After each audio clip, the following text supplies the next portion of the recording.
Good evening. Good evening, everyone.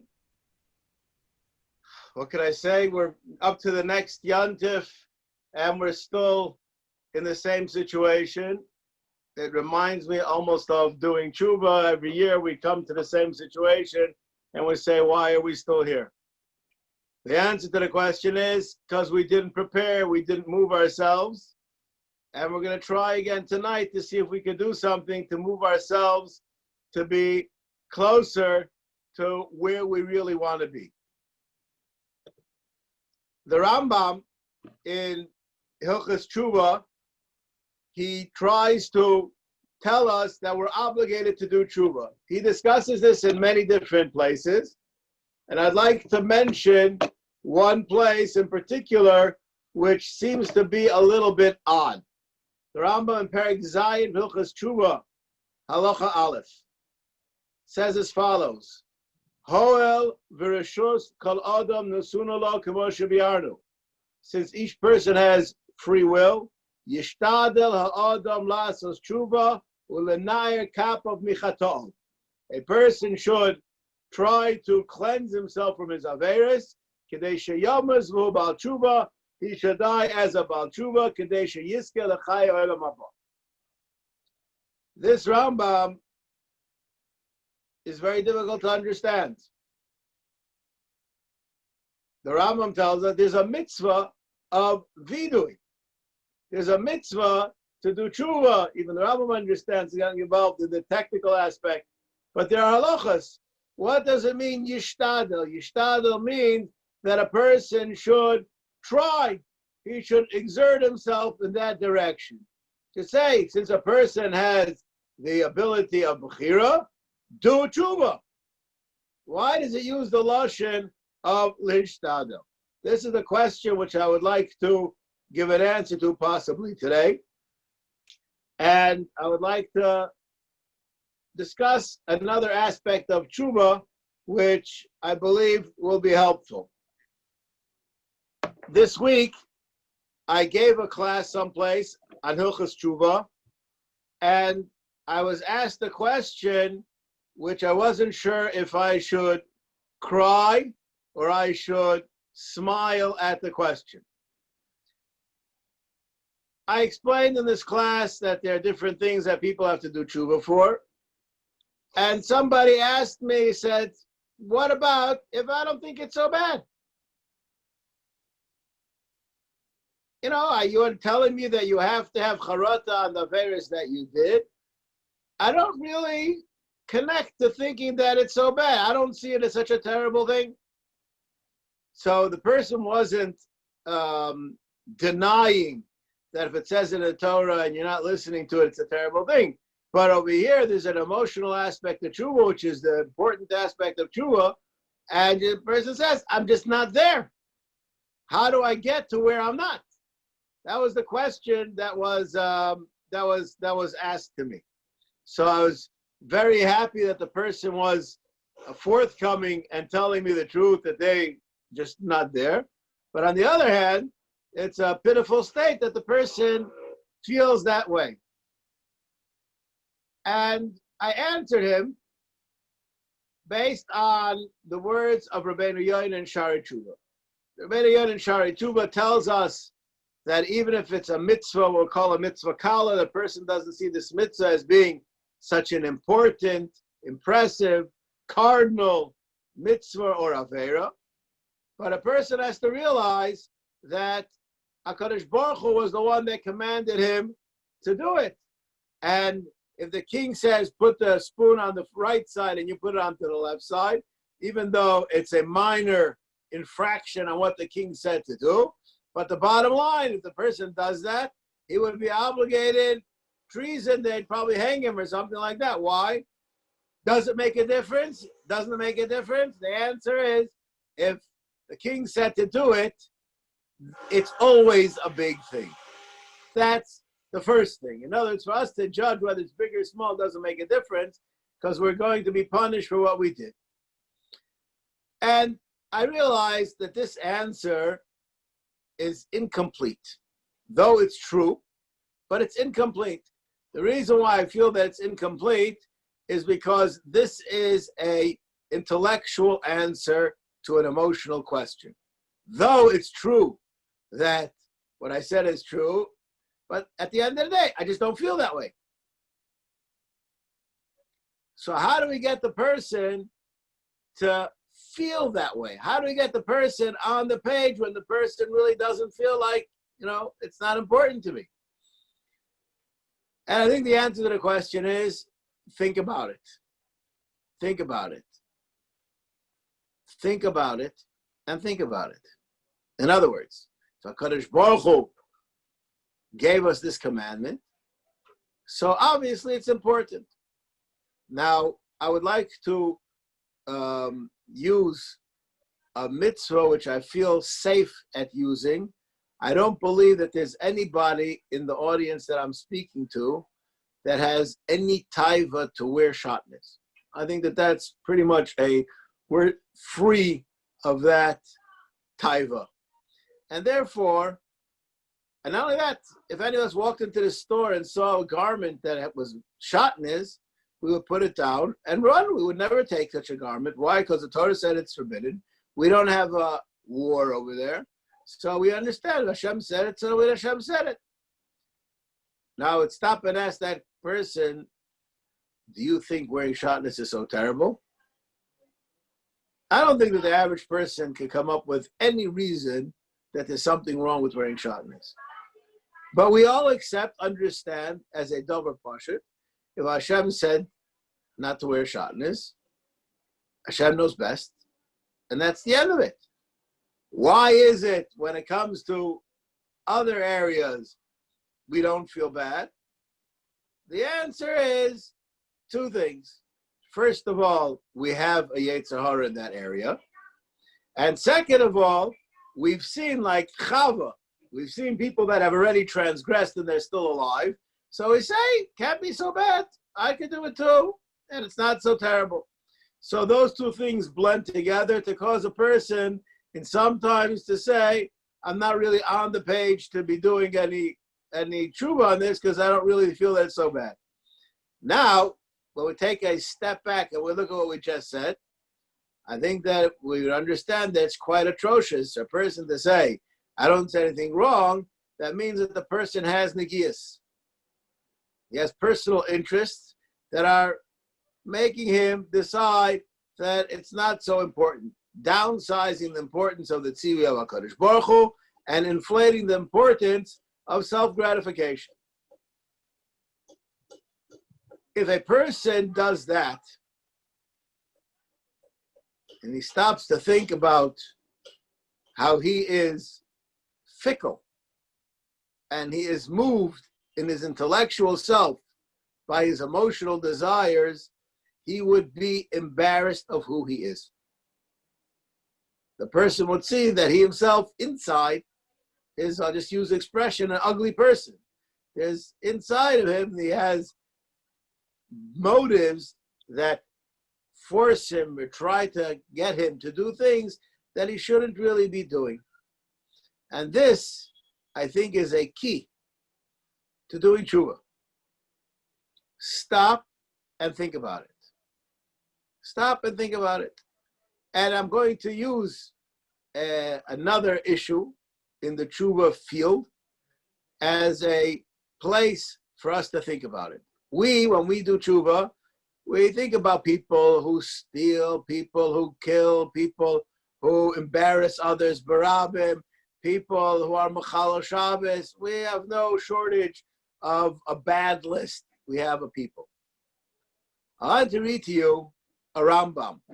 The Rambam is actually in the same parak as the first Rambam, and most people wouldn't believe it. So if you would like, you can take out your own Rambam and look at it inside. Parak Zayin, Halacha Gimel. Al Tomar, She'ein HaTshuva Ela Me'averos Sheish Behem Ma'isa Kigon Znuz Gezel Gneva.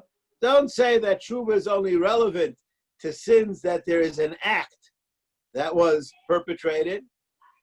Kishem shetzarach adam lashuv me'elu, kachu tzarach lechapes b'deos ros. He has to do tshuva on bad mindsets and do tshuva from them.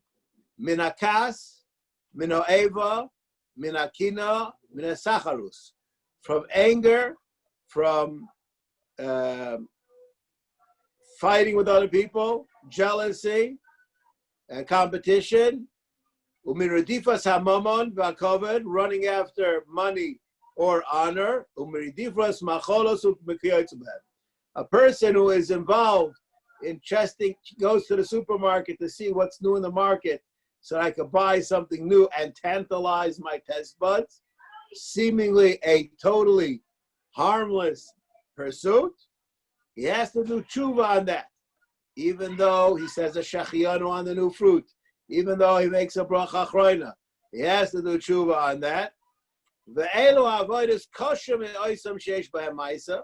And these averos are even worse than the ones aforementioned.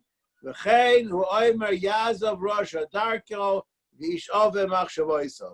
have to do tshuva on our thoughts.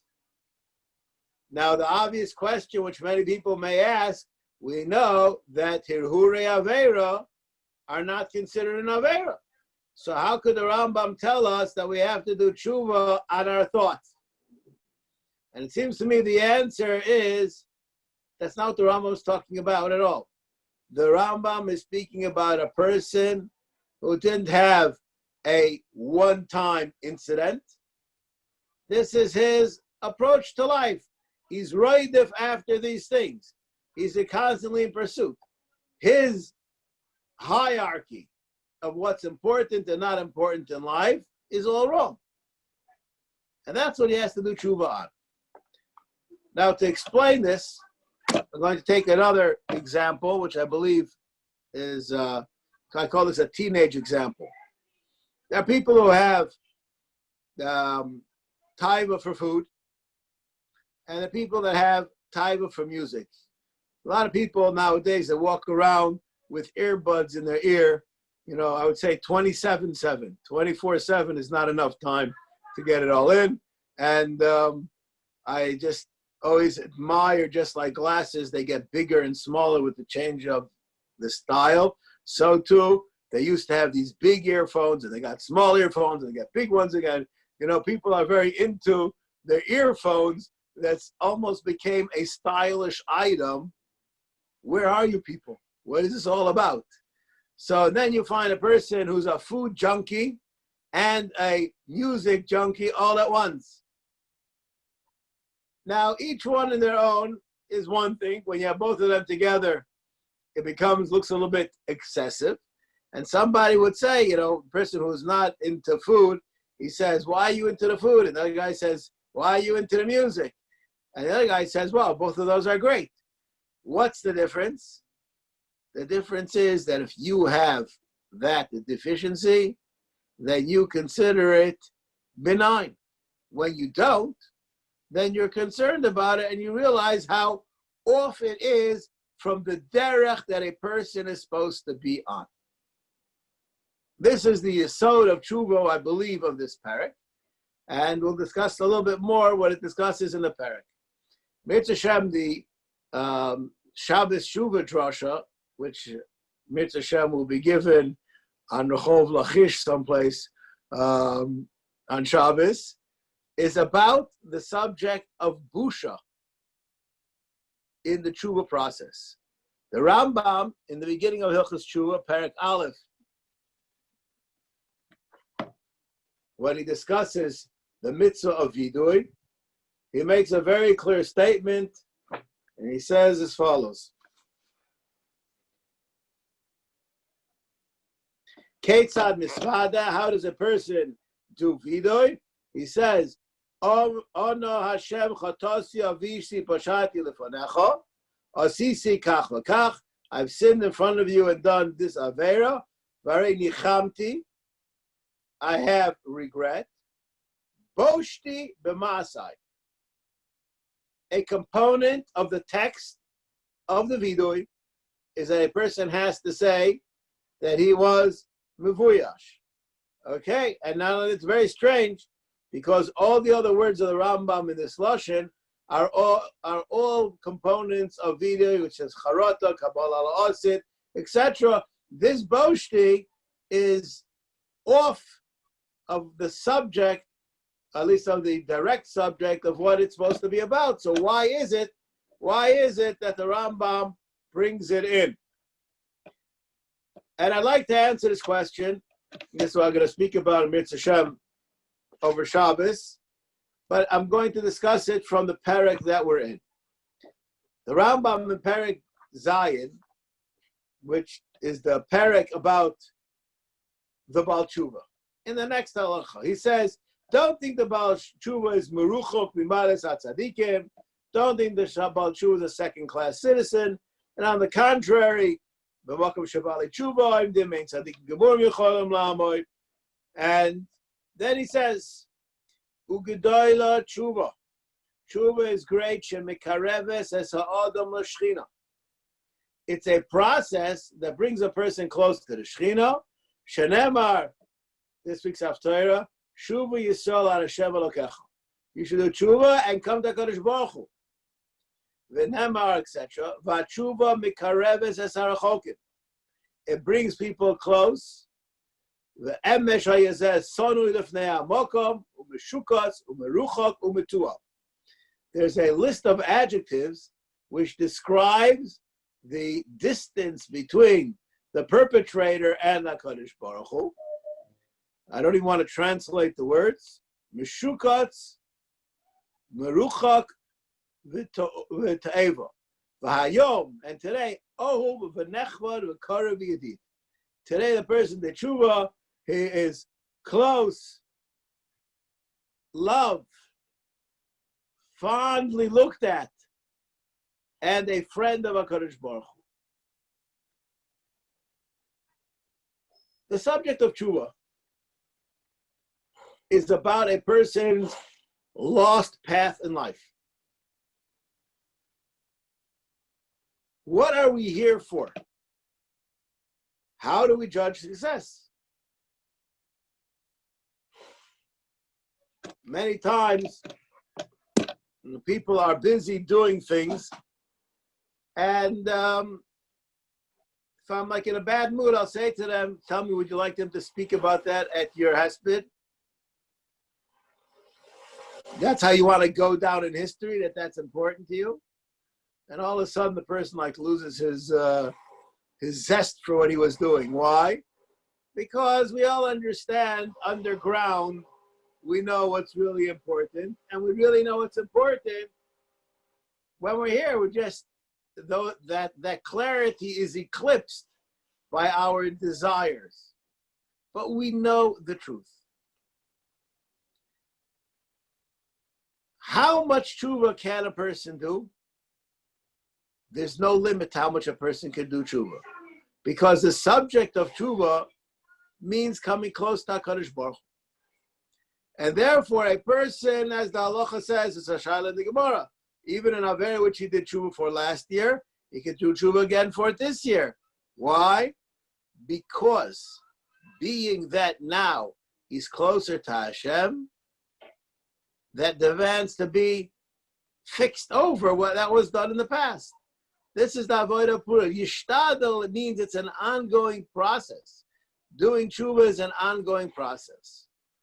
Busha, the subject of Shabbos Shuva this year, is something which is a double-edged sword.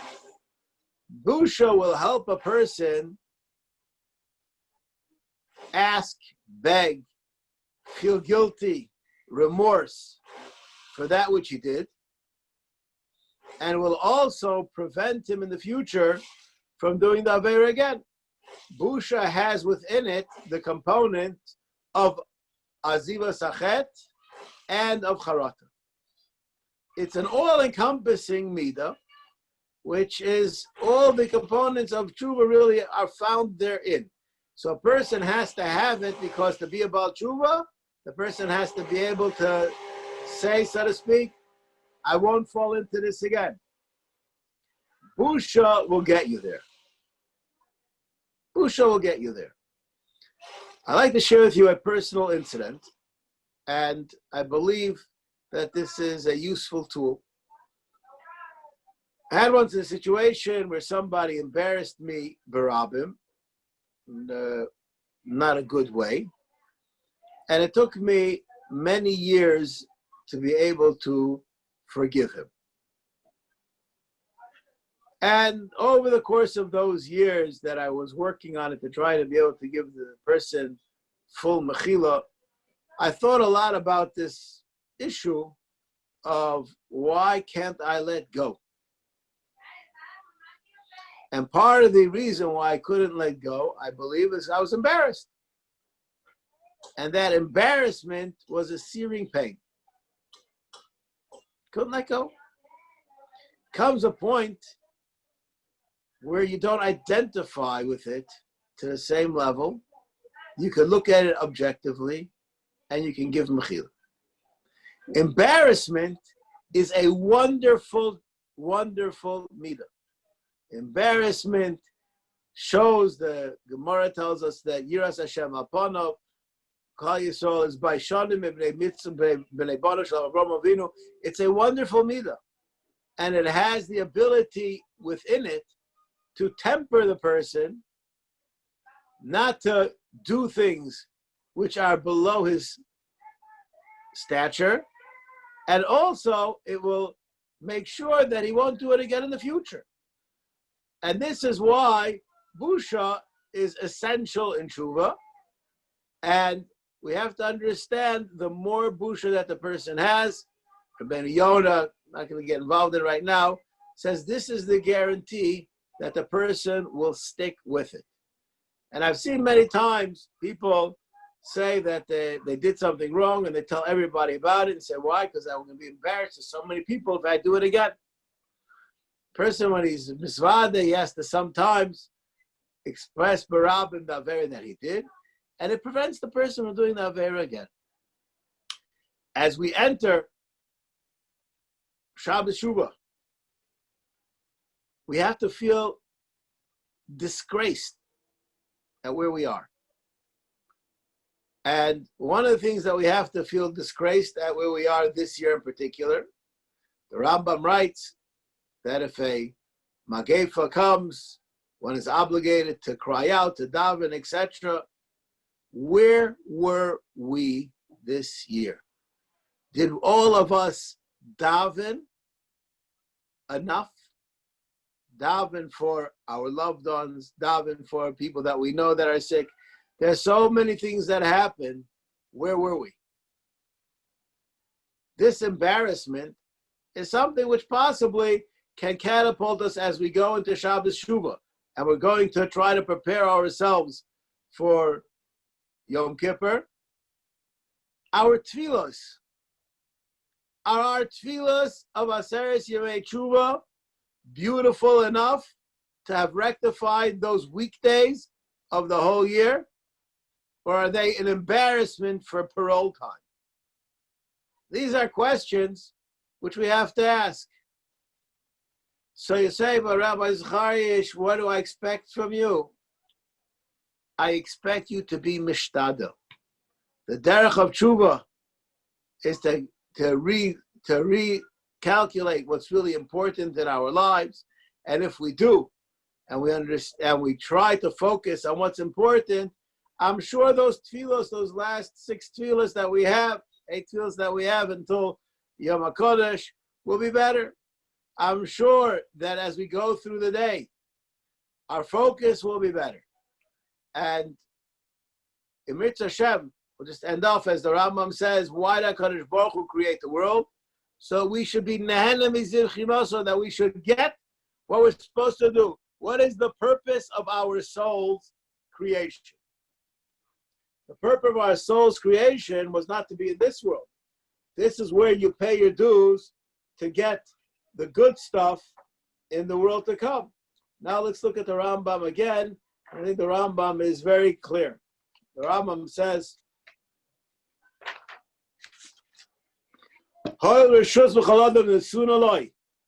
person has the ability, get out of those bad habits and make it clear what's important. What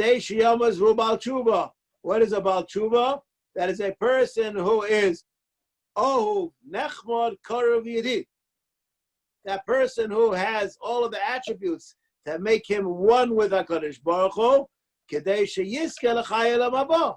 The reason why we want Olam Haba is not because we're looking to be on the dole to get a payout from HaKadosh Baruch Hu, but that's actually the purpose, is to be enemies of Ashchina. We have to be mishtadel to do tshuva.